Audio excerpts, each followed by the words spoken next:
Por isso, permita-me, Sr. Primeiro-Ministro, que lance daqui um repto. Assuma a liderança dos acordos coletivos nas autarquias, a famosa questão das 35 horas. Por aquilo que vejo, não vejo lá grandes trabalhos, a não ser agora de limpeza ultimamente. Espero bem que sim, que a solução seja mais rápida. A nossa Fortaleza é uma imagem de marca. E todos os dias os caminhões têm ali graves transtornos, para além dos cidadãos em geral. Não, o tempo está a ajudar, portanto, em Valença, desde que o tempo seja bom. Porque se isso é transparência, olha, eu fico com a nossa transparência, que é ter umas contas, pagar a horas. O júri tem marcado muitos pontos, os nossos judocas, por esse país fora e lá fora. A placa deixa de vir cá mensalmente ver se nós estamos ou não a cumprir o programa. São 15 anos de dedicação à formação de quadros, quer do município, quer da região e do país. Eu não tenho dúvidas. Preocupa-me um certo alinhamento da população em relação ao ato eleitoral. Boa tarde, bem-vindos à grande entrevista. Continuamos hoje a série de entrevistas que a Rádio Val do Minho está a fazer com os presidentes de cada Câmara Municipal no Val do Minho. 3 anos depois de terem sido eleitos e 1 ano das próximas autárquicas, é então chegada a hora de conversar, de perceber o que está feito, do que falta ainda fazer. O nosso convidado de hoje é Jorge Mendes, presidente da Câmara de Valença. Em 2013 foi reeleito pelo PSD, com 58% dos votos, uma esmagadora maioria para um PS que não conseguiu mais do que 33%. Sr. Presidente, boa tarde. Antes de mais, o nosso muito obrigado por ter aceito o nosso convite. Avanço desde já com a primeira questão. Que balanço faz dos últimos 3 anos à frente da Câmara de Valença? Boa tarde a todos, em especial aos nossos ouvintes de Valença em particular e do Alto Minho em geral. Olha, o balanço é do dever cumprido. O mandato ainda não terminou, mas grandes objetivos que traçámos em 2014 foram largamente já alcançados e, portanto, passados estes 3 anos, estamos de consciência tranquila com o trabalho que fizemos. Com aquilo que gostaríamos de ter feito mais, ainda não conseguimos, mas ainda tudo faremos até outubro do próximo ano para alcançar. É compreender que o programa eleitoral está quase cumprido. Sim, os grandes objetivos estão. Ou seja, e por isso, nós, a 1 ano das próximas eleições, fazendo um balanço de trabalho desenvolvido, estamos de consciência tranquila com o que fizemos, com aquilo com alguns erros também, quem está nestas circunstâncias também muitas vezes tem que correr, porque quem decide, ou quem tem que decidir, por vezes decide num determinado contexto de incerteza, de múltiplas alternativas e, portanto, temos que tomar uma decisão e há sempre um erro ou outro, mas mesmo esses não foram significativos, no meu ponto de vista, bem, quer da área do Presidente da Câmara, quer dos seus vereadores, e, portanto, creio que hoje, passados 3 anos, Valença continua melhor do que esteve no passado. Vamos ouvir isso. Presidente, qual é a principal barreira ou dificuldade com que se tem debatido durante a gestão da autarquia, sobretudo nestes 3 anos? Foi o contexto. Nós chegámos ao município num contexto difícil, que é transversal à maior parte das autarquias, foi de grandes constrangimentos financeiros, aos quais os municípios responderam, do cômputo geral da função do Estado, da função pública. Os municípios continuam a ser aqueles que cumprem com as metas que lhes foram traçadas pelo Estado. E, portanto, essa foi a grande dificuldade. Nós chegamos aqui numa altura de chamadas vacas magras, em que os municípios tiveram que fazer uma forte reestruturação dos serviços, quer em termos de pessoal, quer em termos de orgânica dos serviços, tiveram que responder a solicitações acrescidas na área social. Portanto, nós temos que substituir o Estado na área social nesta altura de crise de 2010 para cá. E, portanto, esses constrangimentos financeiros foram a maior dificuldade. Não foram uma barreira, foi uma dificuldade. E nós tivemos que ultrapassar essas dificuldades, responder aos anseios das populações e às suas necessidades e continuar o progresso desta terra. E portanto, creio que neste balanço, quando falamos do balanço destes 3 anos, é isso que tem que estar acima da mesa. O que era possível fazer, o que fizemos e aquilo que, porventura, não conseguimos fazer. Dizem gente, não se faz coisas, vamos aqui dar um saltinho à natalidade. Valença tem sido dos poucos concelhos no distrito que tem vindo a conseguir travar o decréscimo da população. Só para dar uma ideia a quem nos ouve, em 91, diz o INE, a população de Valença subiu de 13 mil, quase 14 mil, para 14.815. Em 2001 há uma queda para 14.187, mas em 2011 a descida é quase residual. Descem apenas cerca de 60 pessoas, 60 exatamente, 14.127. O que é que explica esta menor descida em Valença?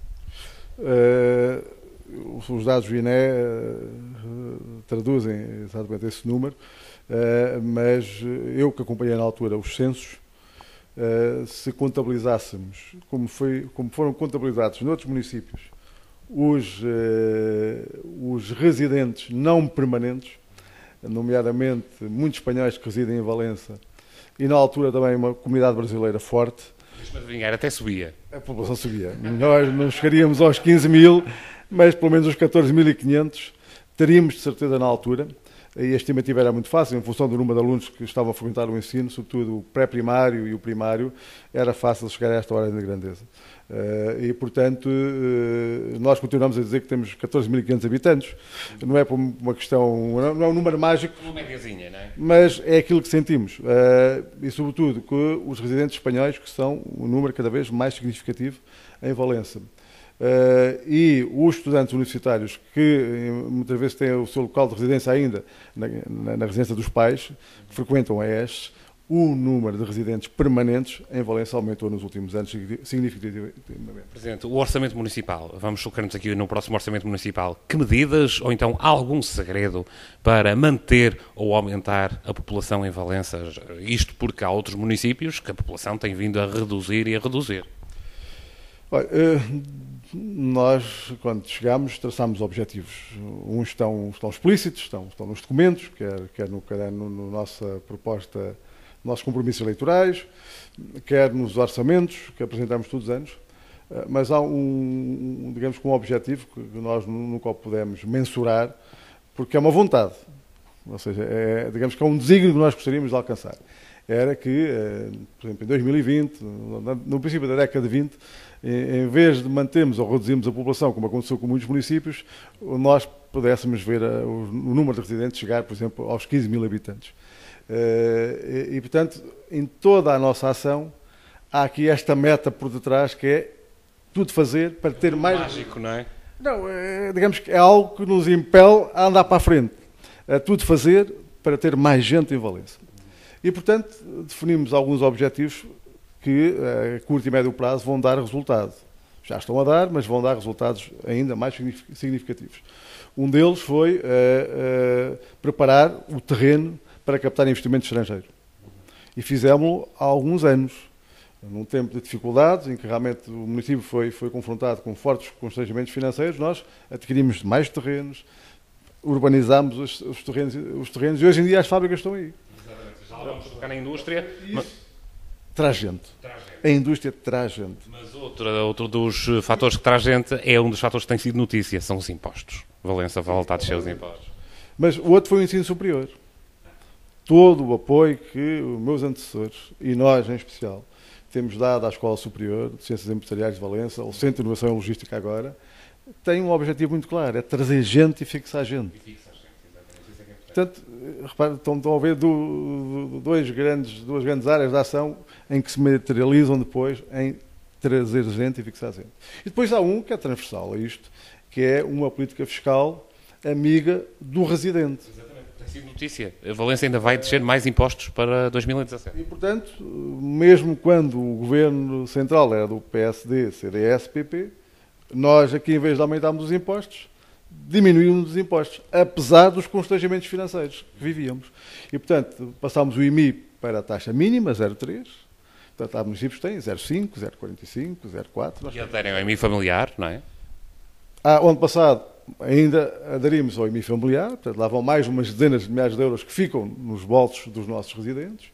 E o ano passado e este ano reforçámos a devolução do IRS. E, portanto, todos os residentes em Valença, no final do ano, quando entregam a sua declaração de IRS, lá vem uma linhazinha que é um benefício municipal. Claro que quem mais paga IRS é quem mais recebe depois, mas, em geral, todos os cidadãos que descontam IRS, no final do ano, na sua declaração anual, vem lá uma fatia que é digamos que uma verba da qual o município prescinde em favor dos cidadãos. E isso começa também a dar resultados. As pessoas pelo menos começam a passar uma mensagem que quem reside em Valença tem aqui condições fiscais muito atrativas. Essa é a pergunta, que vantagens oferece Valença aos mais jovens, não é, para residir? Face aos nossos congéneres da Euro-região. Para os mais jovens, nós temos um conjunto de apoios na área da educação que também são ímpares. Ou seja, hoje em dia, desde os 3 anos até ao 12º e depois na universidade, os jovens que residem em Valença têm aqui condições de prosseguir os seus estudos com apoios sociais quase totais. Desde os manuais escolares, aos transportes, às refeições, depois às bolsas de estudo para o ensino superior. Este ano foram 40, em 2016 vão ser novamente 40 bolsas de estudo.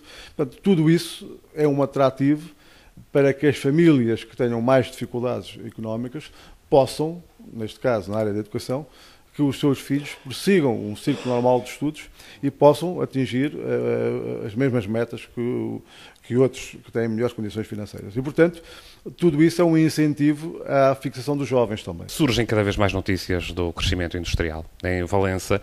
Que mudanças ocorreram neste tecido nos últimos 3 anos?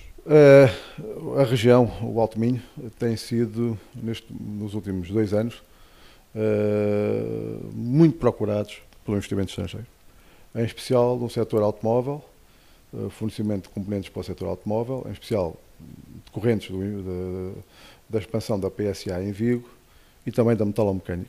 Eu creio que isto é transversal ao Alto Minho, mas realmente há aqui um eixo em que esta procura é mais incisiva e realmente estes investidores procuram normalmente em primeiro lugar Valença, Vila Nova de Cerveira, também, nos últimos tempos, também Paredes de Coura e depois Arcos e Viana. Portanto, a A3 e a A28, digamos que aqui este T tem sido, digamos que o espaço privilegiado para a instalação destas empresas. E, portanto, o que nós fizemos foi, como se recorda, foi avançar com um plano de urbanização da área empresarial sul, que nos permitiu classificar como solo industrial todo o terreno onde está já a nossa zona industrial de Ganda, mas que vai até São Pedro da Torre. Até à zona industrial de São Pedro da Torre, que é dos baldios de São Pedro.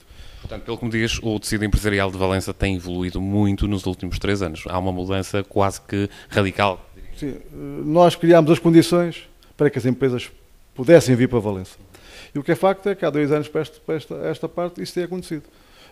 Tem sido um número frequente e crescente de empresas que nos têm procurado para se instalar em Valença no setor automóvel e na metalomecânica. E, portanto, hoje Valença, para além do comércio, para além dos serviços públicos, para além também de alguma atividade agrícola, nomeadamente na horta-fruticultura, tem aqui, começa a ter, digamos, uma visibilidade industrial que não tinha há bem poucos anos esta parte. Em jeito de rodapé, a saída da Borg Warner em 2015 certamente o deixou triste, não é? Mas foi colmatada com êxito essa saída? Mais que colmatada, portanto, digamos que saíram 2 empresas, vieram 10. Eu creio que este é o melhor retrato que podemos fazer. Portanto, a Borg Warner na altura saiu num contexto que, como é óbvio, que nos deixou um pouco desanimados, mas nunca baixámos os braços. Portanto, e o que disse na altura, a Borg Warner saía, viriam outras com certeza, e esse trabalho estávamos nós a fazê-lo e sabíamos que iria acontecer. Agora, nós, no setor do investimento estrangeiro, há uma coisa que nós nunca podemos fazer, não nos podemos substituir estes decisores. E, portanto, geralmente estas multinacionais, quando decidem procurar outras paragens, nomeadamente o caso da Borg Warner, porque havia um diferente com o proprietário das instalações, que era um consórcio italiano, pagavam rendas altíssimas, que eram incomportáveis para os manter aqui, eles decidiram procurar outro lugar, outro concelho, foi infelizmente Viana do Castelo, mas como é óbvio não nos deixou animados, antes pelo contrário, ficámos na altura bastante, digamos que, não digo tristes, mas nunca desistiram, não é? Mas o que é facto é que por uma que saiu ou 2 vieram 10. E hoje em dia temos aqui uma realidade industrial que era impensável há poucos anos atrás. Muito bem, Presidente, a vinda de indústrias equivale a emprego, mas foi inaugurado no princípio deste ano o programa CLDS 3G de Valença, é uma nova estrutura de combate ao desemprego neste Conselho. Que balanço é que faz desta estrutura até agora? O CLDS visava e visa colmatar uma deficiência que tinha a ver com a articulação entre os diversos agentes que dão apoio social. Portanto, o município dá apoios sociais, depois temos as IPSS, a Santa Casa da Misericórdia, e depois na área do emprego temos o Centro de Emprego e Formação Profissional.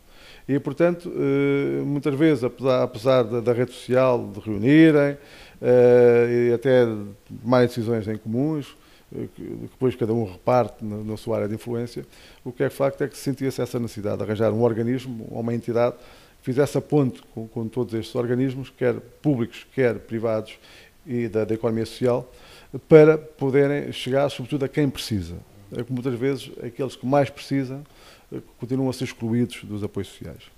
E na área do emprego era uma área determinante. E por isso a articulação que tem sido feita tem permitido que muita gente que normalmente não era ou não teria a oportunidade de ser confrontada com uma possibilidade de trabalho, hoje tem essa possibilidade. Portanto, um balanço positivo. Só pode. E o que é facto é que os números de inscritos no Centro de Emprego de Valença hoje em dia começam a ser residuais. Nunca serão zero, mas começam a aproximar-se daquilo que nós, a economia, designamos de desemprego natural. Portanto, já estamos num valor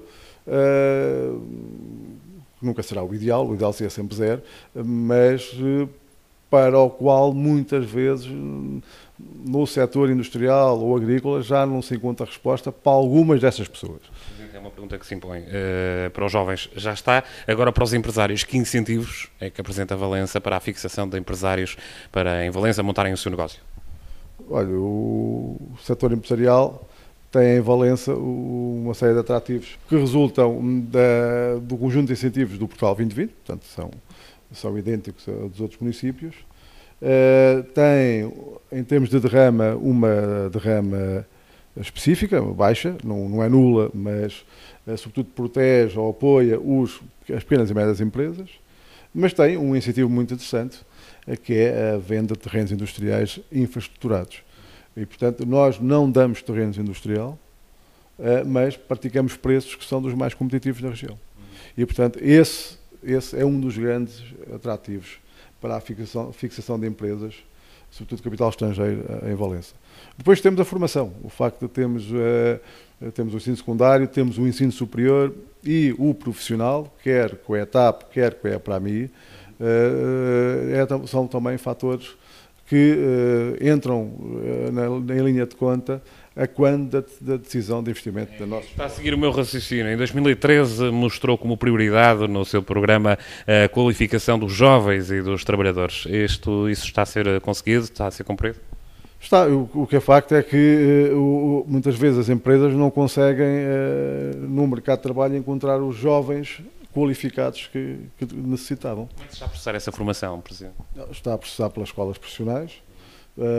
Nós estamos a desenvolver alguns esforços, nomeadamente fizemos aqui alguma concertação entre a escola secundária e a EPRAMI, por exemplo, para que alguns alunos de Valença pudessem frequentar cursos na área da mecânica, da mecatrónica.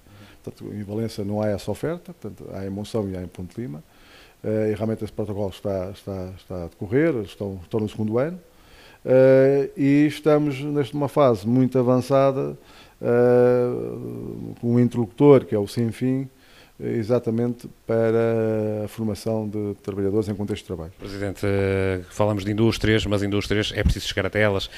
No dia em que estamos a gravar esta entrevista, curiosamente, há a notícia de que finalmente foi reaberto o acesso da A3 à Nacional 13. Presidente, finalmente, não é?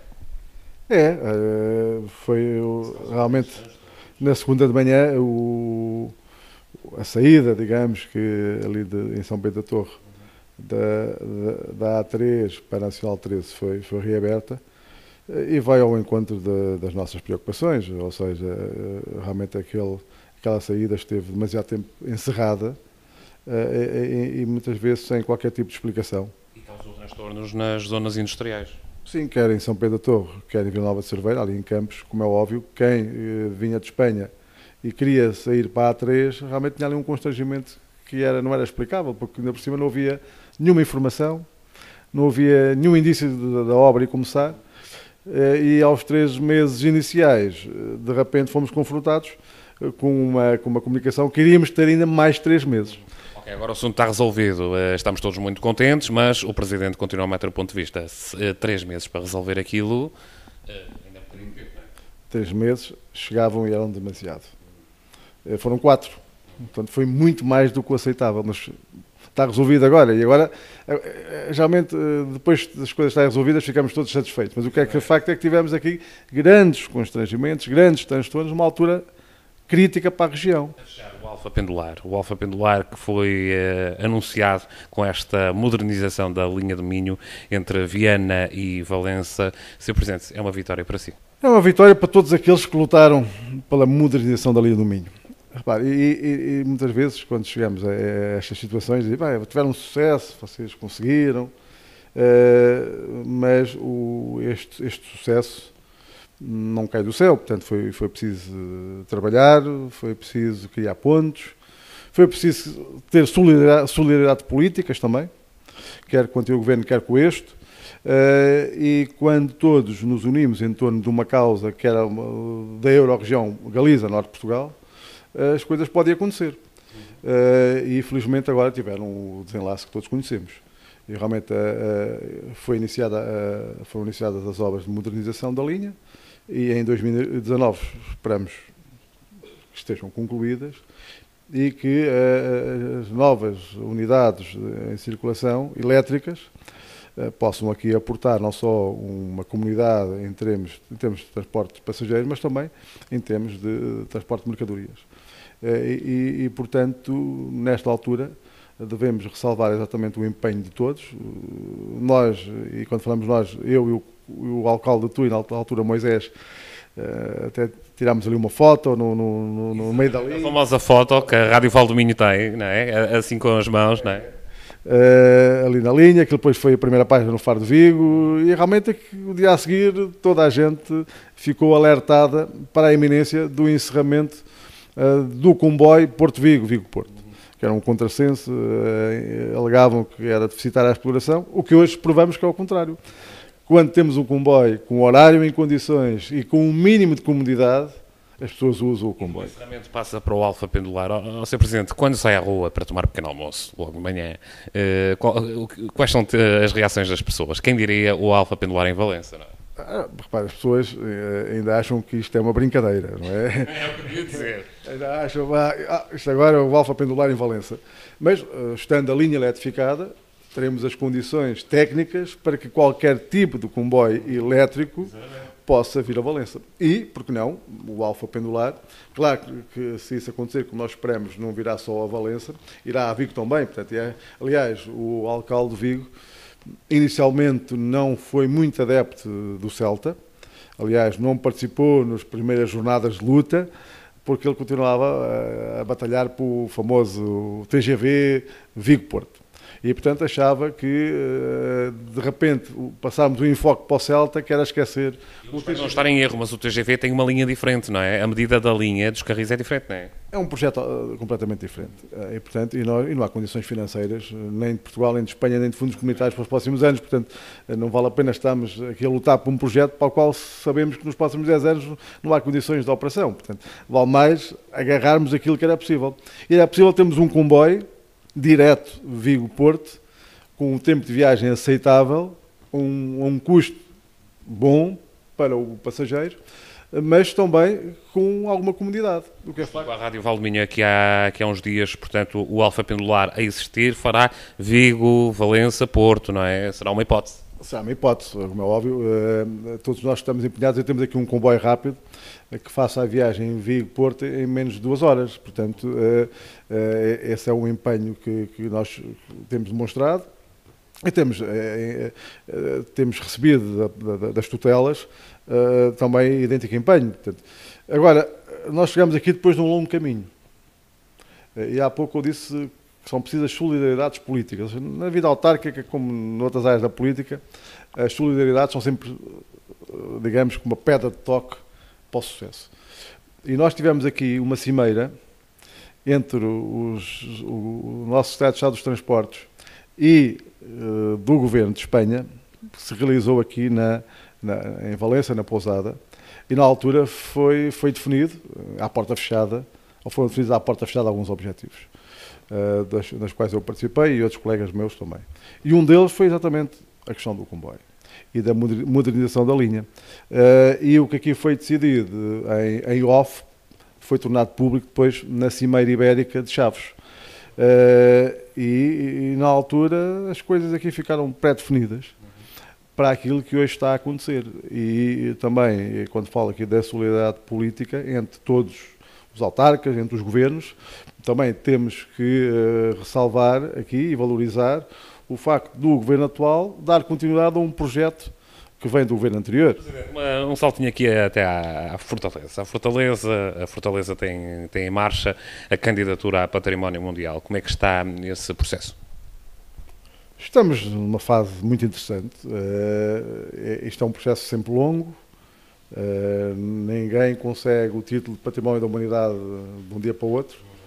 Nós começámos há 6 anos e alguns dias, quase 7,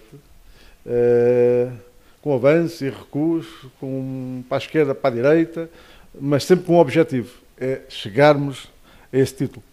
É o ano mágico 2020, não é?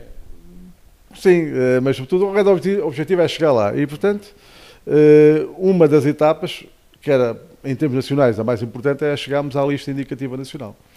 E realmente o governo português só o ano passado, este ano, é que decidiu qual era a lista indicativa que ficava fechada. Portanto, foi no final do primeiro semestre. E realmente a lista para os próximos 10 anos inclui a Fortaleza de Valença. Ou seja, inclui as fortalezas abaluartadas da Raia, e dentro dessas temos 4 fortalezas que estão na primeira linha deste processo, que é a Valença, a Almeida, Marvão e Elvas. Para contextualizar os nossos ouvintes, é uma candidatura conjunta, não é? É uma candidatura em série, como se costuma designar. E o que é facto é que todos nós abandonámos as nossas candidaturas individuais, entre aspas, ou seja, pegámos os nossos dossiês, demos uma volta e estamos a criar um dossiê único. E, portanto, amanhã vai novamente decorrer uma reunião em Coimbra, na Associação Nacional de Municípios, que nos tem cedido o espaço para estas reuniões a 4, em que os técnicos e os políticos também irão dar mais um passo no sentido da construção deste dossiê final, para ser entregue ainda até ao final deste ano de 2016 à Unesco, para validar algum do trabalho que está feito, para eventualmente nos solicitar novas alterações, orientações diferentes, e, portanto, fazendo este caminho, nós estamos convictos que o governo português, em 2017, 2018, irá ter tomar uma decisão favorável às nossas pretensões e de apresentar à Unesco esta candidatura em série em nome de Portugal. Muito bem. A Valença que atrai pessoas, muitas pessoas, 1,4 milhões desde 1 de janeiro até 30 de agosto, dizem aí os contadores. É um concelho de turismo, tem marcado presença na Bolsa de Turismo assiduamente. Que mais valias tem tido este certame, a Bolsa de Turismo de Lisboa, para Valença? Olha, tem tudo. Nós não podemos isolar ou individualizar nenhum destas ações que temos vindo a desenvolver. Há aqui um pacote que é de promoção conjunta de Valença, com um enfoque muito forte na Fortaleza. Nós dissemos logo, nos primeiros dias que cá chegámos, para promover Valença, tínhamos que promover um produto, um bem, um património, Não podemos estar a dizer que é o rio, a montanha, o convento, a igreja, o largo, o supor do sol e mais isto, mais aquilo, porque a mensagem não passa. E, portanto, o nosso enfoque foi sempre a Fortaleza, a Fortaleza, a Fortaleza. E depois fomos agregando outras particularidades. É a Fortaleza e a gastronomia, é a Fortaleza e o rio, é a Fortaleza e a montanha. Mas o enfoque foi sempre a Fortaleza. E o que é facto é que o ano passado nós atingimos 2 milhões de pessoas que entraram aqui na Fortaleza. Este ano, até agosto, já íamos no 1.400.000. E o que é facto é que quem vem aqui fica maravilhado com o que encontra. Isto também são resultados da presença da BTL, portanto. Repare, e isso passa por ir à BTL, por ir à Fitura Madrid, Vários acertamos, não é? por ir a New York, por ir a Düsseldorf, por ir. Ou seja, nós temos que ir onde estão potenciais turistas. E muitas vezes basta marcar presença, estar lá. Mas há todas aquelas iniciativas, por exemplo, vou aqui destacar uma que eu adoro, é pequenina, mas adoro, o comboio turístico, que faz um sucesso imenso. No último verão, é uma loucura esse comboio. Presidente, como é que tem crescido o turismo em Valença de 2013 para cá? Olha, as imagens falam por si, não é? As imagens falam por si, nós temos aqui dias seguidos de 15 mil pessoas só dentro da Fortaleza. E muitas vezes tendemos a esquecer o que se passa lá fora, mas lá fora há idêntico número de pessoas. Porventura muitas vezes estão a estadia mais curta, ou a passagem mais curta, mas o que é facto é que na Cidade Nova, em especial naquelas zonas das cafetarias, que os nossos vizinhos espanhóis muito adoram, isso é uma mais-valia da nossa região. Por exemplo, é algo que nós ainda não soubemos aproveitar bem. Sabemos aproveitar porque vendemos. Realmente temos clientes, mas em termos de promoção, nós temos um excelente café que mais ninguém tem. Sobretudo comparativamente aqui para os nossos vizinhos espanhóis. Eles vêm cá pelo café, vêm cá pelo pão. Porque nós gostamos muito da barra galega, mas eles só têm barra galega. Cá para nós que eles não nos ouvem até pela cerveja, às vezes. Só têm barra galega. Nós temos a barra galega, o pão saloia, a carcaça, aqueles pães de sementes todos que os espanhóis adoram. Portanto, e nós, falo em Valência em particular, temos aqui uma série de padarias, pastorias, cujo negócio do pão é um grande chamariz para os espanhóis. E, portanto, porque eles não têm grande variedade. Como não têm na gastronomia também. E, portanto, nós temos aqui algumas particularidades no Alto Minho que, de per si, são uma mais-valia e nós, muitas vezes, o que digo é não devemos estragar. As coisas funcionam. Talvez tenhamos que dar um retoque, embrulhar aquilo melhor e dar-lhe um retoque, para começar a que sejam mais emblemáticos esses produtos. Mas o que é facto é que na área da gastronomia e na área digamos que toda a animação turística, os nossos vizinhos espanhóis são um cliente assíduo. Quando falou do comboio, o comboio como tem focado em algumas... Não é completamente cheio, não é? No verão, e vai ser agora, vamos voltar a ter agora no Natal. Não digo que há ali uma zaragata, mas há dias em que a coisa é complicada, porque todos querem o bilhete para entrar e portanto, tem sido um sucesso. Mas nessa área há coisas por fazer, portanto, nós estamos a trabalhar para que quem venha à Fortaleza fique aqui mais tempo e, portanto, temos que os distrair aqui dentro. As compras é importante, a restauração é importante. E a cultura também é importante, Presidente. Muito bem. Este mandato começou com a inauguração aí do novo Arquivo Municipal de Valença. Que espaço tem ocupado a cultura no concelho? Olha, digamos que é uma das áreas que mais ocupa a agenda dos vereadores e do Presidente da Câmara, como sabe. Desde iniciativas das coletividades ou iniciativas do município, que é facto é que nós temos sempre, durante a semana, várias atividades, desde a biblioteca ao arquivo, à nossa núcleo museológico, com as coletividades, depois juntamos as atividades desportivas, atividades não faltam. E algumas são atividades simples, mas que atraem centenas de pessoas quando se realizam, nomeadamente as visitas noturnas. Já há dias tivemos uma visita noturna com recreação. Vem gente a mais, entre aspas, nunca vem gente a mais, mas temos preparados um conjunto de meios, nomeadamente de som e imagem, e quando vêm 500 pessoas, numa visita à muralha noturna, isto descontrola um bocado. Ou seja, porque... Estavam preparados para, não é? Tanta gente. Não é não estar, é que também o espaço não nos permite ter um megafone e quem vai à frente, agora a casa aqui, a janela, o azulejo do século XII ao século XIII, se tivermos 500 pessoas numa rua estreita, os últimos nunca ouvem. Ou então temos um megafone que os da frente têm que tapar os ouvidos, porque não é insuportável. Portanto, mas pronto, o sucesso também traz esses inconvenientes às vezes. Não há bela senso, não. Diga uma coisa, o que é que melhorava em Valença nos próximos anos? Melhorava os parques de estacionamento, que há muito pouco. Há muito turismo, mas pronto, as pessoas queixam-se bastante de não ter espaço para pôr os carros. A Câmara está a fazer tudo, acho eu que está a fazer mais nas aldeias do que dentro da vila. E isto também tem que mudar, porque as casas estão muito velhas, havia de haver apoios há pessoas que têm casas dentro da vila e não têm dinheiro nem para as pintar.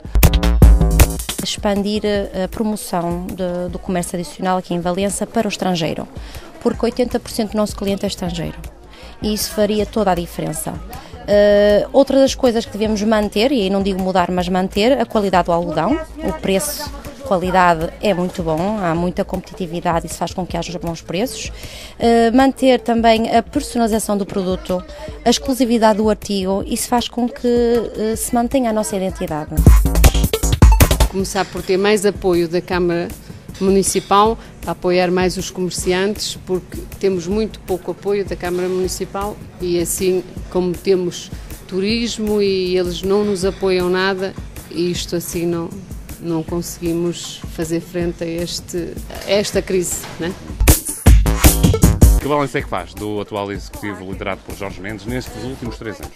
Sim, muito melhor, porque tem havido bastante empenho com respeito à publicidade, que estão sempre constantemente a pôr certos eventos, que chama sempre gente. É um balanço positivo, portanto. Isso mesmo, nós notamos que este atual presidente que está bastante empenhado, numa coisa, num bem muito grande que nós temos, que é o turismo, não é?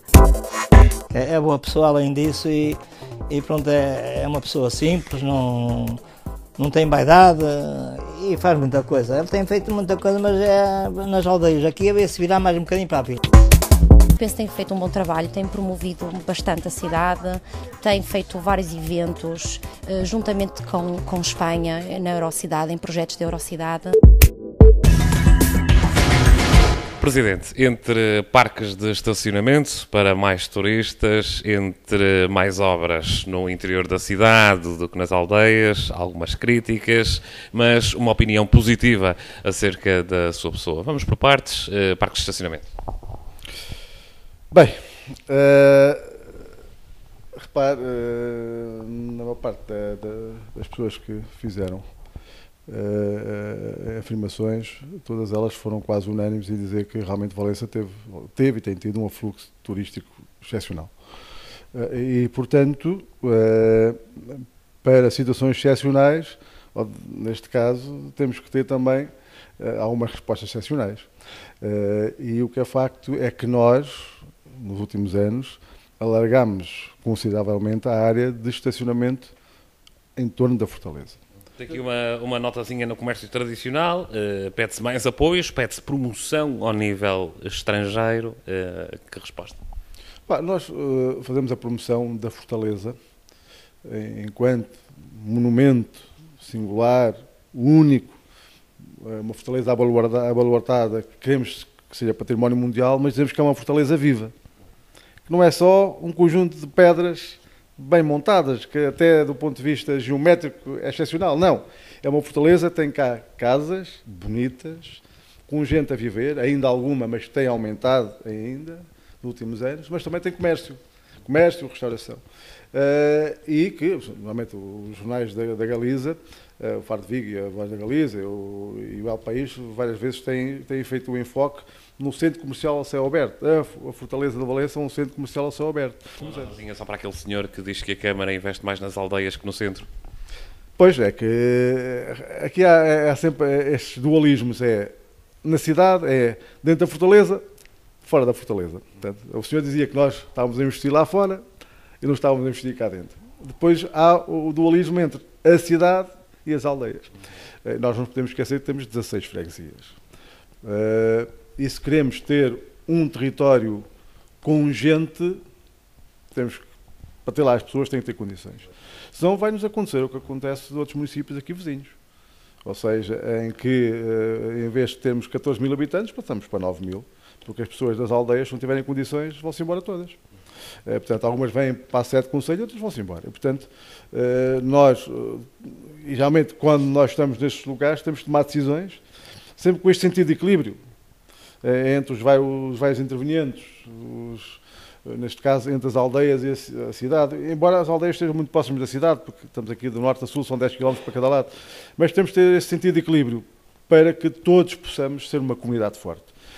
E, portanto, como é óbvio, eu gostaria de fazer obras em todo lado, mas também um dos sucessos ou insucessos da vida autárquica é também termos o bom senso de se fazer aquilo que pode ser feito. E temos que dizer às pessoas, temos que aguentar mais um tempo. Eu também passo aqui em muitas estradas e fico furioso com os buracos, e às vezes digo sempre ao meu vereador da área, temos que resolver isto, e passo daqui a uma semana e lá está o buraco, mas ali já não é o buraco, é a estrada toda.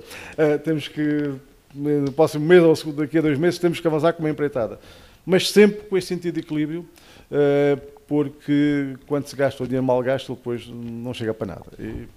E o tempo também não chega para tudo, Sr. Presidente, vamos ter que ser mais sintéticos, vamos falar da Eurocidade um bocadinho. Tem sido vários eventos promovidos em conjunto com o TUI. Eurocidade está hoje mais sólida? É um projeto que arrancou sólido e tem enraizado. Eu acho que hoje as pessoas falam da Eurocidade, que era algo que se estranhava aqui há uns anos atrás, quando demos este passo. Alguns não percebiam para que uma Eurocidade, não estávamos tão bem com o TUI. Se os TUI já cá vinham e nós vamos lá, para que uma Eurocidade? Hoje as pessoas falam da promoção da Eurocidade. E o que é facto é que a Eurocidade, com as atividades desportivas e culturais que temos realizado, projeta-nos aqui além fronteiras. E não há no local onde tenhamos ido, quer nós, quer TUI, e ao falar da Eurocidade, o enfoque está no nosso projeto. Os outros podem... Há muitos municípios que anseiam chegar à Eurocidade, um deles é aqui o concelho vizinho de Monção, com Salvaterra. Será o futuro das localidades fronteiriças para estancar, por exemplo, a hemorragia demográfica? É uma estratégia. Não é solução única, como é óbvio, mas o que é facto é que não é pensável hoje, sobretudo estando na União Europeia, acreditando que o projeto europeu está e se irá consolidar, apesar das dificuldades no momento, continuamos a pensar cada um para si, Valência e TUI terem que duplicar os centros de saúde, os pavilhões, as piscinas, não é possível isso. Portanto, se a única coisa que nos separa, ou nesse caso une até o rio tem uma ponte, o que temos que é partilhar. E eu digo em alguns fóruns que faço com o TUI aquilo que não faço, nem com Vila Nova de Cerveira, com quem me dou muito bem, nem com Monção. E a razão é óbvia, não é? É de proximidade, mas sobretudo porque há um projeto político que é comum, que é a Eurocidade. Portanto, a Eurocidade hoje é um projeto político, não é um projeto de partidos, é um projeto político, de afirmação política de Valência e TUI na Euro-região e lá fora. E quando vamos à União Europeia e falamos do nosso projeto, o que já fizemos, as pessoas ficam incrédulas. Como é que vocês conseguem partilhar a piscina? Como é que partilham um auditório com os conservatórios, os bombeiros? Como é que é isso? Partilhamos. Funciona, não é? E os preços são iguais, as tarifas são iguais para todos. Não há aqui distinção se é espanhol ou português, ou valenciano ou tudense. Portanto, o que é que isso funciona? Portanto, este projeto tem permitido uma afirmação de Valência e TUI pelo mundo, está enraizado já, as pessoas já há um sentimento de pertença, e, portanto, temos que continuar a dar passos de fortalecimento. E em TUI não sei, mas em Valença come-se bem, e ao longo do ano Valença tem tido várias iniciativas gastronómicas, nomeadamente a série Sabores serranos, Sabores da Lampreia, Sabores da Aldeia e Sabores do Anho. Presidente, que impacto têm trazido estes certames?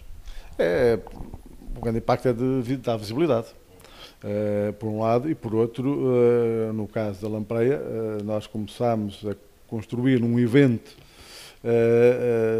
singelo, que foi crescendo e hoje é o principal evento de referência na área da lampreia na região norte. Em todos os anos ultrapassamos as metas do ano anterior, a qualidade tem sido excepcional. E o preço não vai por aí além, não é? Não vai por aí além. Diz o Presidente da Câmara aqui vizinho, não matar a galinha dos ovos de ouro. Não matar a galinha dos ovos de ouro. E, portanto, em São Pedro da Torre, o município e a Junta de Freguesia, os baldios e a Associação de Pescadores e das festas de São Pedro, temos conseguido levar a efeito este evento conjunto, partilhamos responsabilidades, mas também sucessos. E o que é facto é que este tem sido um sucesso, os sabores da aldeia também, os sabores do Anho, vamos na segunda edição, Para continuar, não é? Tem atingido e ultrapassado os objetivos inicialmente definidos e, portanto, é para continuar. Valença é sobretudo desporto. Quem fala de Valença fala de uma cidade desportiva. Para quando o multiusos em Valença? Não prevejo nos próximos anos. Nós encetamos um plano de investimentos ambicioso na piscina municipal, portanto foi toda ela requalificada, no pavilhão municipal, portanto o pavilhão o maior. Se for hoje ao pavilhão 2, vai descobrir que tem um piso novo, colocado há poucos dias. Estamos a melhorar as coberturas do teto e vamos agora a seguir às cobertura de telhado. E, digamos, com aqueles 2 pavilhões a 100%, em termos de requalificação, não há espaço para ter um multiusos. Aliás, haveria se tivéssemos fundos próprios para o fazer.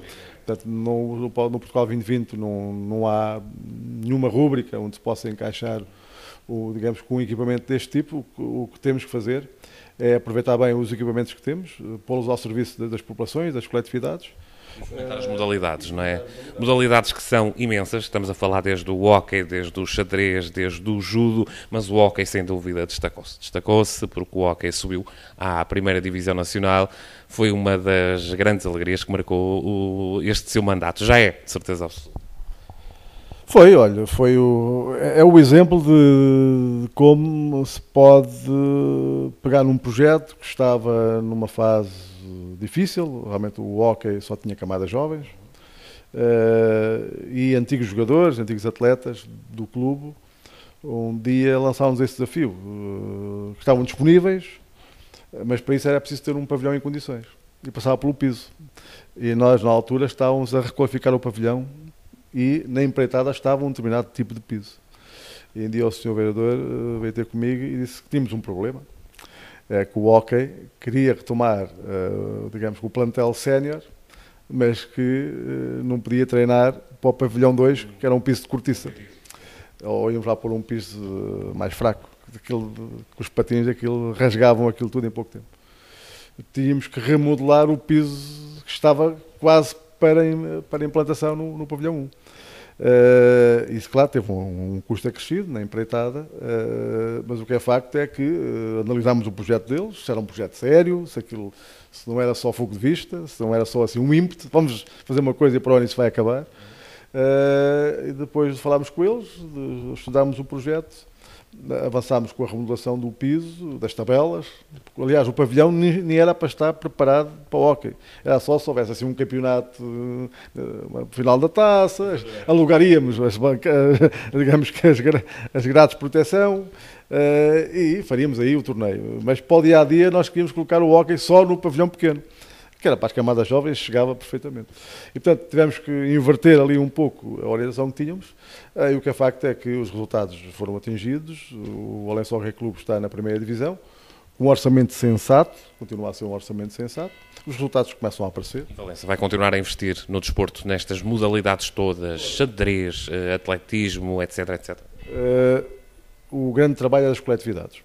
Sabem que podem contar connosco, quer do apoio logístico, quer de transportes, quer cedência de espaços, mas também com os subsídios que o município possa suportar. E quando há determinação dos dirigentes dessas coletividades e com este conjunto de apoios, que não são só financeiros, o que é facto é que os jovens aderem à prática desportiva e, para além do hóquei, temos que destacar, por exemplo, o grande empenho do judo. Nós temos conseguido resultados no judo que não eram impensáveis quase há poucos anos, esta parte. E realmente também a direção do judo tem feito aqui um excelente trabalho, como o basquete, os futebols, outras modalidades, que agora não vou aqui focar, mas o que é facto é que o número de jovens que em Valença pratica desporto, uma atividade desportiva federada, é quase 100%.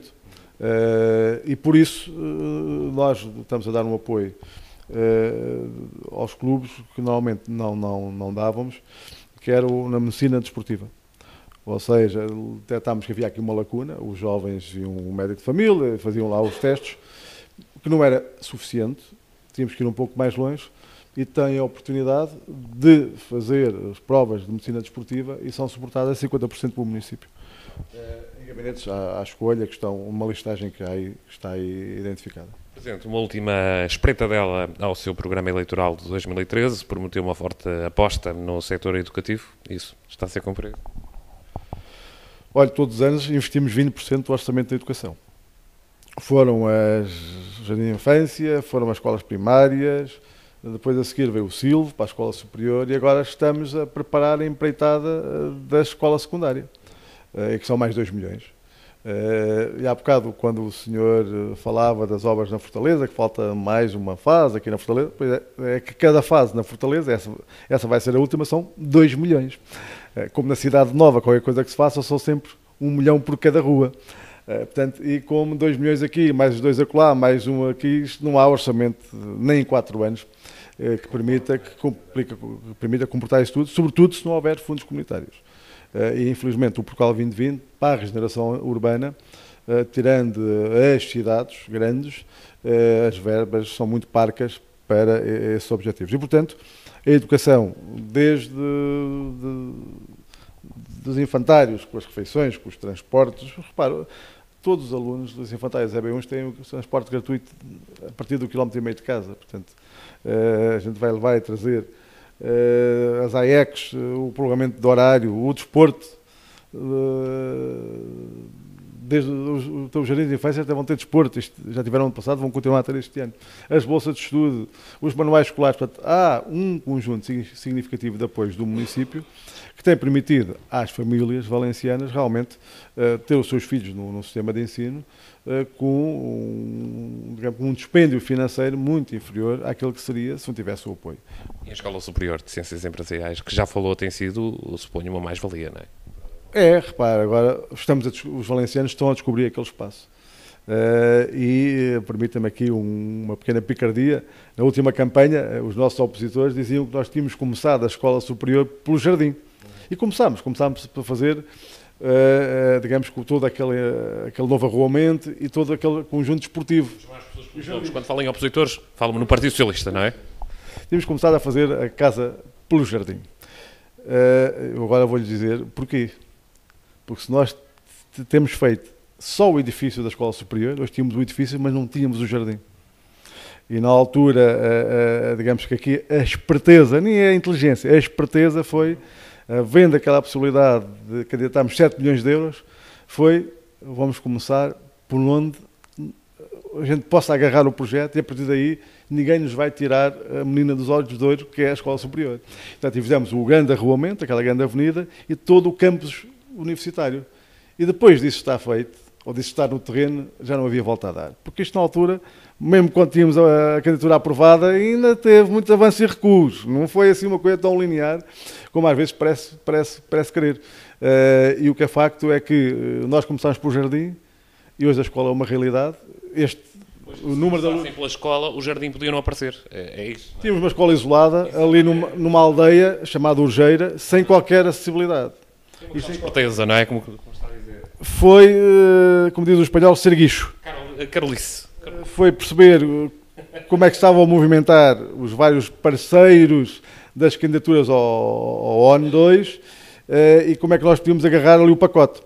E realmente o pacote era uma escola e um campus. Mas não havia dinheiro para tudo. E se na altura nós temos o enfoque que tem ido só para a escola, ficava só a escola. E nós dissemos, ok, é a escola e o campus, porque senão aquilo não há condições de mobilidade, nem faz sentido, o resto é tudo monte à volta, e foi um pacote integrado. E o que é facto é que ao começarmos pelo campus, o processo era imparável. É da praxe esta questão. Começamos esta entrevista com o que foi feito nestes seus 3 anos, à frente da Câmara de Valença. Falta um para as autárquicas. O que é que ainda falta fazer? Falta fazer muita coisa, olha. Isto é como o caminho de Santiago. O caminho faz caminhando. E realmente, hoje, temos que dar aqui uma palavra de apreço àqueles que há muitos anos atrás, há 20, andaram a pintar umas setas amarelas a dizer que para norte era Santiago. E na altura, o que é que pensaram dessa gente? O que é que o cidadão normal perguntava? Pensaria, que eram tolinhos, quem é que queria andar a pé do Porto até Santiago, ou de Valença até Santiago? E hoje é ver, não é? Quando na altura toda a gente queria andar de carro ou de moto, quem é que queria andar a pé? Hoje em dia temos o efeito. Passados 20 anos, o Sr. Major Pereira de Castro, o Padre Zé Maria, foram pessoas que estiveram envolvidas nesse projeto, de andar a pintar setinhas nas pedras, hoje tem um prémio à cidade. É um número cada vez mais significativo de pessoas que vêm do Porto ou começam em Valença para Santiago de Compostela. Este ano vamos ultrapassar os 50 mil. Os restaurantes, os hotéis, os alojamentos locais estão a esgotar. Estão a surgir outros, está neste momento em construção um em Serdal que vai ser fantástico, de apoio ao caminho. Mas o que é que ainda falta fazer? Que projetos é que ainda faltam para Val? Connosco é a mesma coisa. Olha, o que é que falta fazer? Falta dar o arranque de saída aqui à quarta fase. Temos o projeto aprovado, já foi à reunião de Câmara, só falta a ver se está a candidatura ao património cultural feita, a ver se ela entra para o património cultural, se não entra para a regeneração urbana. Está a Cidade Nova com mais obra para fazer, sobretudo no campo da feira, há ali uma situação que nos desagrada profundamente, porque precisa ser requalificado urgentemente. É uma zona onde passa o caminho de Santiago, é uma má imagem que temos ali, ao lado do Centro de Transportes, e temos as freguesias, ou seja, nós não nos podemos esquecer que temos sempre as freguesias onde temos que atuar, há sempre muita estrada para pavimentar, e portanto nós temos um plano de pavimentações que está a ser cumprido à risca, e portanto e para o ano também temos muita matéria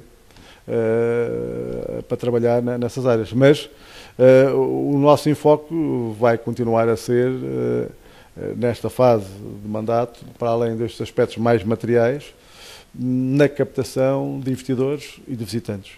E, portanto, hoje mesmo posso dizer que esta semana fechamos acordo com mais 2 fábricas, ambas, uma da metalomecânica, a outra um grande entreposto logístico, que são mais algumas centenas de postos de trabalho, e com o património da humanidade. Portanto, este enfoque que temos tido na nossa Fortaleza.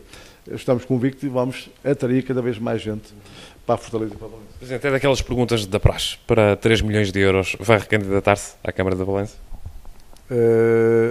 Se o partido assim o decidir e se o sentir da parte dos valencianos que é essa a vontade, eu estarei disponível.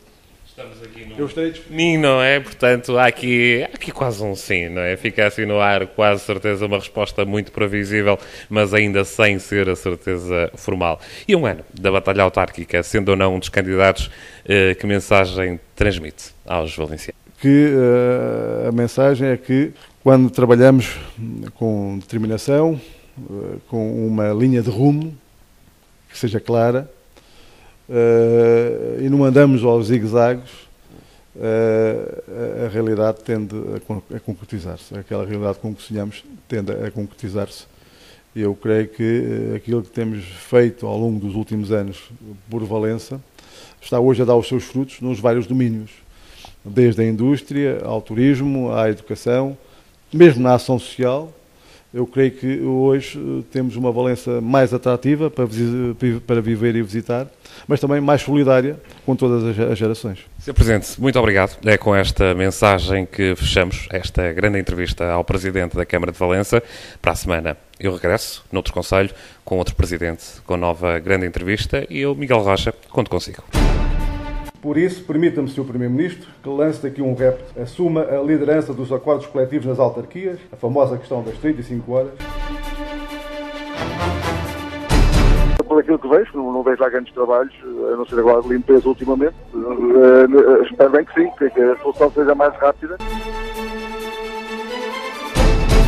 A nossa Fortaleza é uma imagem de marca. E todos os dias os caminhões têm ali gravões todos, para além dos cidadãos em geral. Não, o tempo está a ajudar, portanto, em Valença, desde que o tempo seja bom. Se isso é transparência, olha, eu fico com a nossa transparência, que é ter boas contas, pagar a horas. O júri tem marcado muitos pontos, os nossos judocas, por esse país fora e lá fora. A placa deixa de vir cá mensalmente ver se nós estamos ou não a cumprir o programa. São 15 anos de dedicação à formação de quadros, quer do município, quer da região e do país. Eu não tenho dúvidas. Preocupa-me um certo alinhamento da população em relação ao ato eleitoral.